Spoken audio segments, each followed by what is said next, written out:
అదే ఇక్కడ నిర్గమ 14:15-16 చూడండి. ఇక్కడ అంతలో యెహోవా మోషేను చూసి, నీవేలా నాకు మొరపెట్టుచున్నావు, సాగిపోవుడి అని ఇజ్రాయేలుతో చెప్పుము.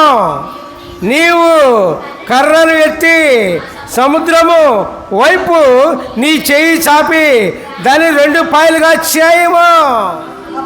అప్పుడు ఇజ్రాయేలీలు సముద్రం మధ్యను ఆరిన నేల మీద నడిచిపోవుదురు. హల్లెలూయా, ప్రైజ్ ది లార్డ్.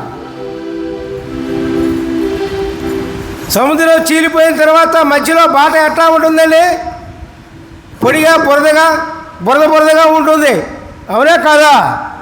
అట్లాంటిది దేవుడు ఆ నేలను ఆరేటట్లుగా చేసి పొడి నేలగా మార్చి ఇజ్రాయేలును పొడి నేల మీద సముద్రం మధ్య నడిపించారు. పిల్లారా, దేవునికి స్తోత్రం.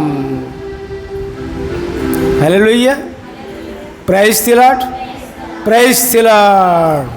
అట్లాగే మనలను పాపమనే దాసత్వం నుంచి విమోచించి ప్రియులారా శ్రేష్టమైన మార్గంలో, శ్రేష్టమైన దారిలో మనల్ని నడిపించడానికి ఆయన సిద్ధంగా ఉన్నాడు. ప్రియులారా, దేవునికి స్తోత్రం.